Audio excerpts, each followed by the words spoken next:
अगर आप इस चैनल पे नए हैं तो इसको सब्सक्राइब कर लीजिए और बेल आइकन को प्रेस कीजिए ताकि हमारी नई आने वाली तमाम वीडियोस की नोटिफिकेशन आपको मिलते रहें और आप हमसे कनेक्ट रहें।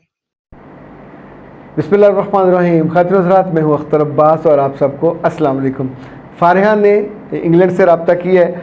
वो कहती हैं कि मैं आपकी वीडियोस रोज़ाना 2 देखती हूँ, मगर टाइम वो नहीं होता जिस पे आप उसे अपलोड करते हैं। मैं किचन में या अपनी गाड़ी में आते जाते और इसको देखे बिना मेरा दिन मुकम्मल नहीं होता। मुझे आपसे एक marriage counselling, pre marriage counselling लेनी है और मैं आपसे कैसे रब्ता करूँ।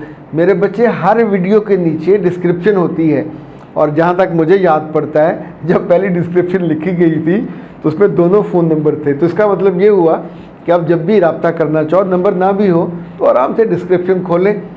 डिस्क्रिप्शन आप तो समझती हैं कि इंग्लैंड में बैठी हैं, बाकी लोगों के लिए हर वीडियो के नीचे उसकी डिटेल डिस्क्रिप्शन होती है, यानी डिस्क्रिप्शन तफसील उसकी लिखी होती है कि ये क्या है, किस मौजू पे है, और वहाँ से आप देख सकते हैं।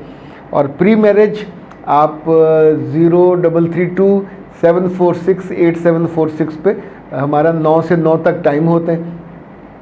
आपको आमतौर पे मेरा ख्याल रात लेट गए वाला टाइम सूट करेगा, तो आराम से रब्ता करके फिर अपॉइंटमेंट ले लीजिए और इंशाल्लाह फिर हम तफसील से बात कर लेंगे। जो जो आपके सवाल होंगे उनको पहले से नोट कर लीजिए ताकि उस वक्त हम ज़्यादा बेहतर अंदाज में, ज़्यादा अफेक्टिव अंदाज में उस वक्त को इस्तेमाल कर सकें।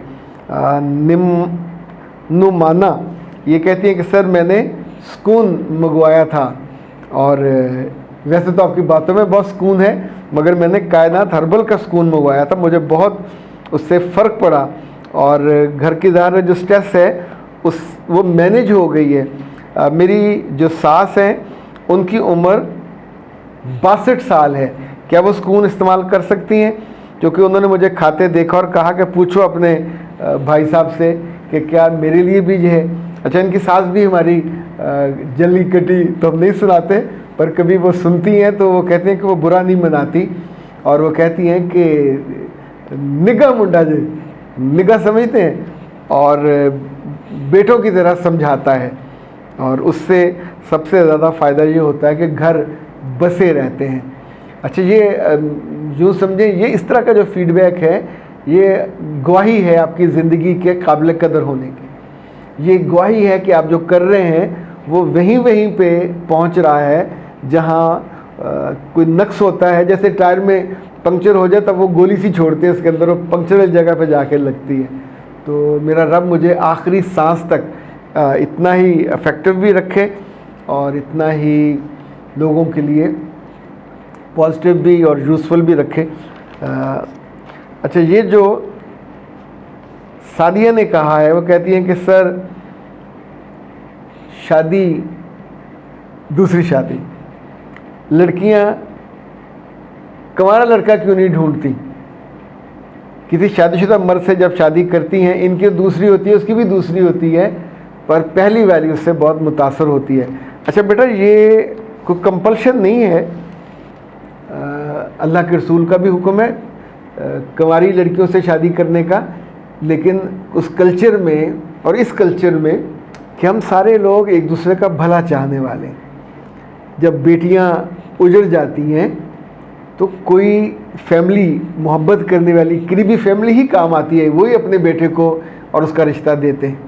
इसी तौर पे बाज़ लोग बिल्कुल अपने सगे जेठ से या देवर से भी रिश्ता कर देते हैं, लेकिन ये शर्त कहीं नहीं है कि डिवोर्सी की जो शादी करे रिश्ता दूसरी औरत बन के वो जाएगी। कई दफ़ा होता है पहली औरत फौत हो चुकी होती है, डिवोर्स हो चुकी होती है, लेकिन प्लीज़ अपने दिल को बंद मत किया करें।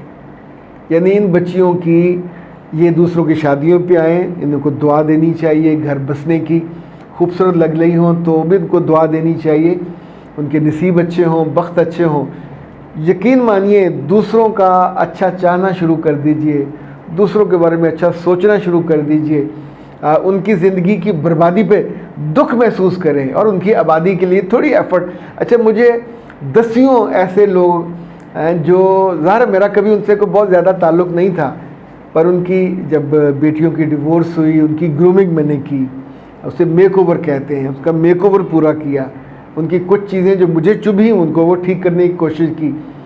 बहुत सी डिवोर्स के बाद बच्चियां जान पाती हैं कि उनका कसूर था, यानी कसूर हमेशा मर्द का नहीं होता। बहुत दफ़ा लड़की को 1 महीने के बाद, 4 माह के बाद, 1 साल बाद अंदाज़ा हो जाता है कि इट वाज माय ब्लंडर। और परसों तरसों मैंने एक पोस्ट भी देखी एक खातून की जो डिवोर्सी थी, उसने को 8-10 चीज़ें लिखी हुई थी कि मुझे अब कितना दुख है, कितना अफसोस है कि ये मैं ना करती। उनका जो कहना था कि अब मुझे लगता है कि डिवोर्स हुई ही मेरी बदजुबानी या आगे बोलने या मियाँ को चैलेंज करने की वजह से। तो ये जो किसी भी लम्हे आपको अपनी गलती का एहसास हो जाए, अंग्रेज़ी की कहावत या मुहावरा कहते हैं कि अक्लमंद वो है जो अपनी गलती का खुद एहसास कर ले, वरना अहमकों की गलतियों का लोग एहसास दिलाते हैं कि तुमने ये गलती की थी या तुमने ये ब्लंडर किया था। फिज़ा कहते हैं सर दूसरी बीवी को भी बड़ी तकलीफ़ होती है जब उसको मियाँ पूरा नहीं मिलता। बिल्कुल सही है। और शौक़ कहती हैं ये वो शौक़ SHOC के वाला है कि मेरी शादी को 4 साल हो गए हैं, मियाँ बाहर के मुल्क में हैं और चीटिंग करते हैं, मैं क्या करूं? माँ मेरी कहती है छोड़ दो, मगर मेरा बच्चा और मैं उनको छोड़ना नहीं चाहते। बहुत तकलीफ़देह बात है। बेटा जी आप ऐसा करो कि दुनिया में कोई आपका इस मामले में हेल्पफुल नहीं होगा। इवन शादी के बाद जब बंदा बाहर होता है, लड़का ख़ास तौर पे, तो अपने माँ बाप का भी लिहाज नहीं करता। उसे वहाँ तो ख़ानदान की इज़्ज़त आबरू का भी कोई एहसास नहीं होता। वो जो खे खाते हैं उन्हें पता होता कि हम ये कर रहे हैं, गलत कर रहे हैं, लेकिन जो आँखों की हया मर जाती है। तो ऐसे में जो सबसे काबिल एतमाद मैंने देखा है मीडियम, एक तो ये कि अपने मियाँ के नाम का सदका और खैरात करें कि ये बलाइयात हैं जो टल जाएं। दूसरा अल्लाह से दुआ करें कि सर आपके अलावा मेरा कोई नहीं है।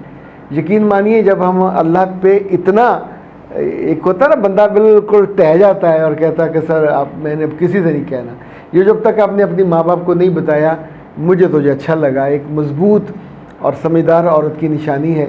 ऐसे मर्दों को मैंने आंसुओं से रोते देखा अपनी बीवियों के सामने कि मुझे गलती हुई, पर ये एहसास उन्हें अरसा के बाद होता है। अभी तो अल्लाह माफ़ करे, जिस तरह की ज़िंदगी है, जो उल्टे सीधे काम करते हैं, तो सेहत इतनी जल्दी जवाब देती है कि इतनी जल्दी बंदा कोई पहाड़ की चोटी से भी नीचे नहीं गिरता। तो ये उन सारे मर्दों के लिए भी एक अलार्म है कि जो मुल्क से बाहर हैं, चीटिंग करते हैं, फ़िज़िकल चीटिंग, गुनाह करते हैं। और मैं गुनाह का नाम भी नहीं लेना चाहता। अभी जवानी है, ये जब ढलती है तो पीछे कख नहीं छूटता। जैसे सैलाब के बाद पीछे सिर्फ वो जो कीचड़ है वो बाकी बचता है, दलदल सी बनी होती है, और उसमें से बंदा जब निकाले तो देख के खौफ आता है। वो लोग जो बीवी होते हुए भी गुनाह करते हैं, यकीन मानिए उनके लिए अंजाम को बहुत अच्छा नहीं है। अख्तर अब्बास को दीजिए इजाज़त। अस्सलाम वालेकुम।